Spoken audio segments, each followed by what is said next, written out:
Have you ever felt like you're doing all the right things in your spiritual life, but God still feels, I don't know, a million miles away? If you have, you are definitely not alone. It's a feeling that can make you question everything. But what if the path back to God isn't about trying harder? What if it's about understanding something fundamental you might have missed? Over the next few minutes, we're going to walk through a 4-step framework to help you reconnect, and we can start right now. So why does this happen? You know the feeling.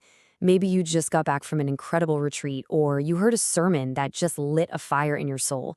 You felt connected, you felt refreshed, confident, and then a few days go by, and poof, the feeling's gone. It happens to so many of us, and it is incredibly frustrating. It can really leave you wondering, what is wrong with me? And this spiritual dryness, it almost always brings a friend along with it. Guilt. You start thinking, man, I must be doing something wrong. I'm not praying enough. I skipped my quiet time again. And that cycle of dryness and guilt can be so discouraging.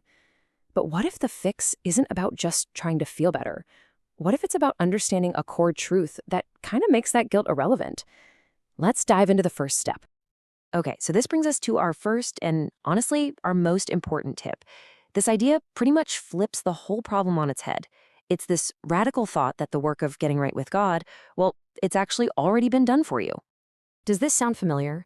That little voice that says, okay, I just need to pray more, read my Bible every single day, get to church more often, and then I'll feel close to God again.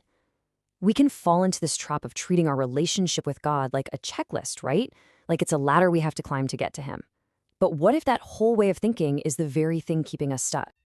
So here's the truth, and it might sound a little bit backwards at first. You actually can't get right with God through your own efforts.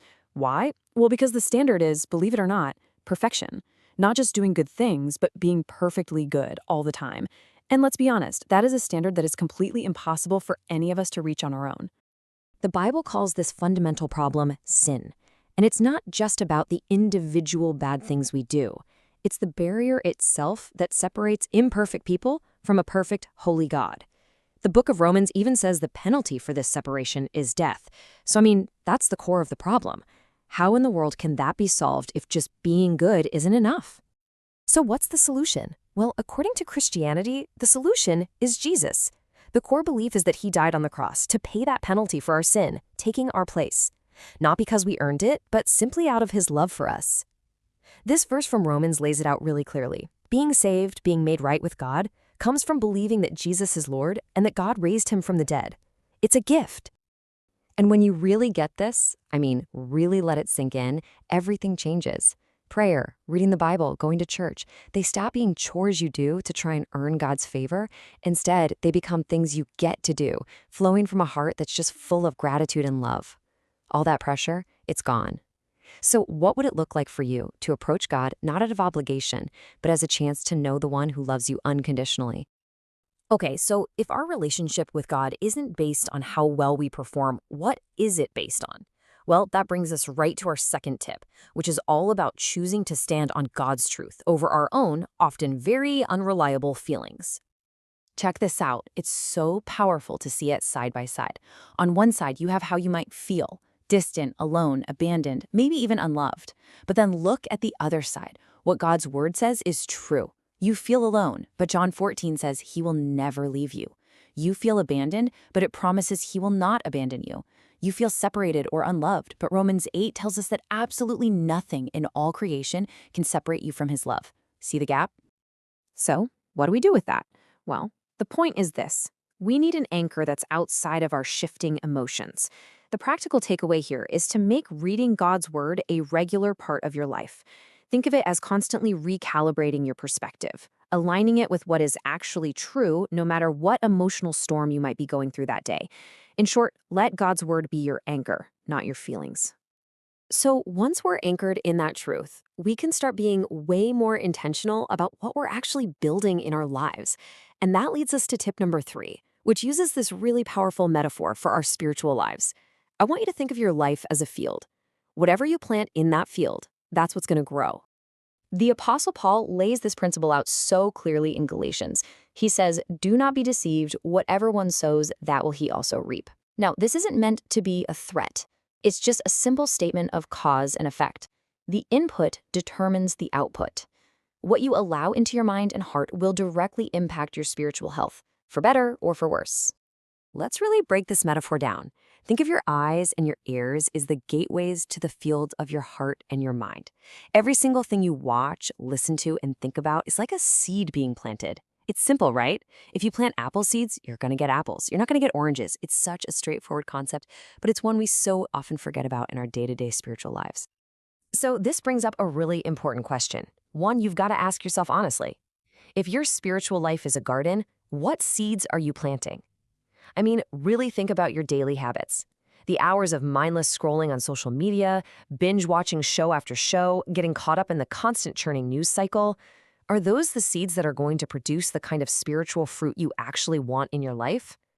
So to make it super concrete, good seeds are things like sincere prayer, really meditating on scripture, spending quality time with other believers, serving other people. And the weeds? Well, those are the things that choke out spiritual life, like the mindless consumption of media that just doesn't build you up. The key here is being intentional. Are you actively choosing to plant good seeds, or are you just kind of letting the weeds take over your field by default? But as any gardener will tell you, it's not enough to just plant good seeds. You also have to be really intentional about pulling out the weeds that are already growing. And that leads us directly into our final tip. The book of James in the Bible describes this really sobering process. It says that our selfish desire leads to sin, and that sin, when it's fully grown, leads to death. Now, in this context, that death is often the death of our intimacy with God. Unchecked sin, those weeds, will always, always create distance in your relationship with Him. I mean, listen to how intense Jesus is about this in the book of Matthew. He's not speaking literally, of course, but his point is radical. We need to take the problem of sin in our lives as seriously as a surgeon takes a cancerous tumor. We have to be willing to take serious, decisive, and sometimes painful action to remove it.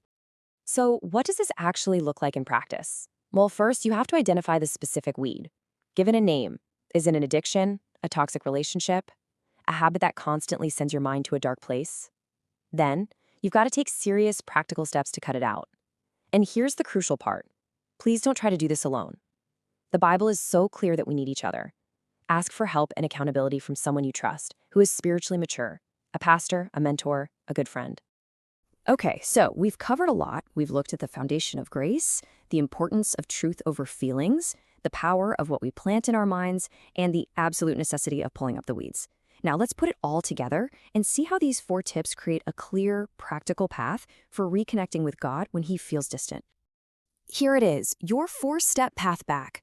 Number 1, go to the cross. Remember, your relationship is based on grace, not your performance.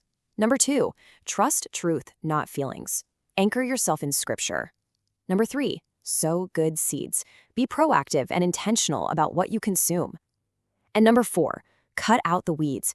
Be ruthless in removing the sin that's creating distance in your life.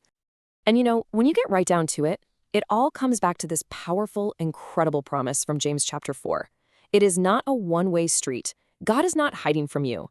He is actively, eagerly waiting for you to turn toward Him. So the final question isn't, where is God? The real question is, what's one small step you can take today to draw near to Him? The path is clear, the invitation is open, the choice is yours.